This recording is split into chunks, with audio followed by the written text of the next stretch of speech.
Hi hello, स्वागत है दोस्तों आज के इस वीडियो में। तो आज के इस वीडियो में सरकारी कर्मी और पेंशन भोगियों के लिए बहुत ही इम्पोर्टेंट जानकारी यहाँ पे आ रही है रिगार्डिंग एट्थ पे कमीशन, जहाँ पे एट्थ पे इम्प्लीमेंटेशन ऑब्वियसली हम सबको पता है कि ऑलरेडी डिले हो चुका है, क्योंकि जनवरी 1 2026 से ही एट्थ पे इम्प्लीमेंटेशन एक्चुअल में होना था।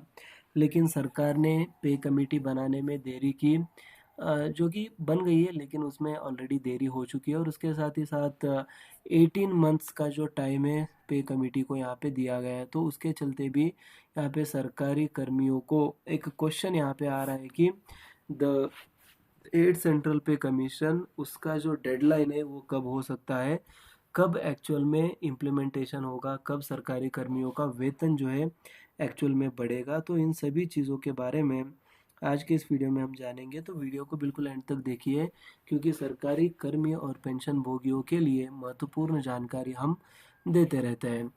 तो जैसे कि हम सबको पता है, जब भी एक कोई सैलरी हाइक होना होता है, जैसे कि 7th पे कमीशन हो गया, या फिर 6th पे कमीशन, या फिर 5th हो गया, तो सबसे पहले कमेटी बनाई जाती है। कमेटी अपना रिपोर्ट सबमिट करेगी सरकार को, फिर उसको सदन में पास कर दिया जाता है।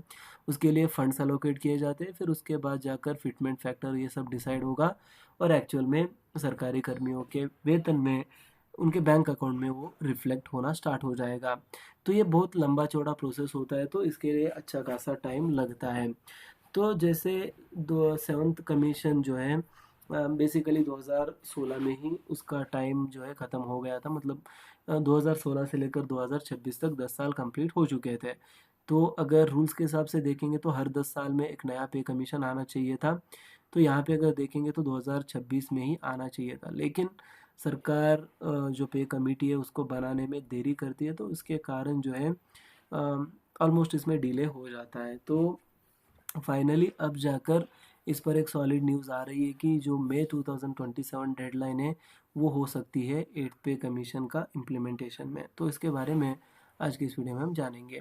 सो इंट्रोडक्शन एंड मैंडेट की अगर हम बात करेंगे तो shaping the financial future of India's government workforce, core mandate and leadership की अगर हम बात करें तो Constitution formally constituted on the November 3, 2025. Leadership headed by the Justice retired Ranjana Prakash Desai. Objective is review and propose revisions to the salaries, allowances and pensions of the central government employees. President follows the established decoded long cycle succeedings of the 7 CPC of the January 2026. सो ये जो पे commission है, इसका beneficiaries कौन होंगे? 50 lakh present government employees है इसके beneficiaries, और 69 lakh pensioners and family pensioners इसका बेनिफिशरीज यहाँ पे हो सकते हैं। फिर उसके बाद जो है इम्प्लीमेंटेशन टाइमलाइन की अगर बात करेंगे तो November 3, 2025 जो है official constitute of the eight pay commission है। फिर January 1, 2026 scheduled effective date based on the 10 year cycle. फिर उसके बाद अगस्त सितंबर 2026 की अगर बात करें तो ongoing constitutional across the various major cities. फिर मई 2 2027 की अगर बात करें तो final report submission deadline for the review यहाँ पे कहा जा रहा है। तो मई 2 2027 फाइनल रिपोर्ट सबमिशन की डेडलाइन यहाँ पे एट पे कमीशन के लिए है, ये कहा जा रहा है। तो मई 2000 मतलब नेक्स्ट ईयर के मई में फाइनल रिपोर्ट जो है सबमिट हो जानी चाहिए सरकारी कर्मियों के लिए, ये कहा जा रहा है।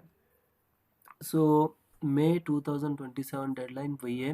The commission operates on an 18 month time frame from its November 2025 formation. This means the final report and recommendations are strictly expected to be submitted by May 2, 2027. Following this submission, the government will conduct an extensive review of the report before taking a financial decision on implementation strategies, ये कहा जा रहा है। फिर उसके बाद आप देख सकते हैं कि एस्टिमेटेड फाइनेंशियल इम्पैक्ट क्या है। सो 7 CPC में 1.02 का यहाँ पे जो फिटमेंट है, ये मतलब वैल्यूज़ इन क्रोर्स 1.02 क्रोर्स यहाँ पे होगा। 8 CPC में 2.80 क्रोर्स का यहाँ पे फाइनेंशियल बर्डन या फिर इम्पैक्ट जो है सरकार को देखने को मिलेगा। स्टेक होल्डर डिमांड्स क्या है फिटमेंट फैक्टर में? Demands for the differentiated fitment factor to ensure realistic base pay increase across very pay levels. फिर उसके बाद लिविंग वेज कॉन्सेप्ट, जहाँ पे pushing for calculations that reflect the modern real world household expenses including the food house and the education. फिर quarterly revisions यहाँ पे होनी चाहिए, जहाँ पे pensioners and unions are pitching for quarterly dearness allowance DA revisions to combat inflation faster. तो inflation को faster combat करने के लिए क्वार्टरली रिविजन्स यहाँ पे होनी चाहिए, मतलब हर 3 महीने में डीए बढ़ना चाहिए। इसके भी कॉन्सेप्ट के ऊपर चर्चा यहाँ पे हो रही है या फिर डिमांड जो है वो रखी जा रही है। सो अरियर सिनारियो की अगर हम बात करेंगे तो 1.5 to 2 ईयर्स ऑफ अरियर्स यहाँ पे सरकारी कर्मियों को देखने को मिलेंगे। Given that the May 2027 deadline for the submission of 8th pay report and a target effective date of January 1, 2026, employees could accumulate a substantial arrears. The conclusion calculation multiplies the monthly salary difference by the number of months between the effective date and the actual implementation. So exclusion of HRA यहाँ पे कहा जाता है। Historically the government excludes house rent allowances HRA from the financial arrears calculations while this saves significant funds for the exchanger. It limits the total arrear payout that employees might otherwise expect. फिर आप यहाँ पे देख सकते हैं economic impact की अगर हम बात करेंगे तो consumption boost, like higher disposal income leads to increased spending on the retail and services and saving and investment, easier EMI management, and an influx of capital into the new investment opportunities. Macro ripple effect, a substantial wage in revision will likely stimulate overall demand in the wider economy, जो कि यहाँ पे हमें देखने को मिलेगा।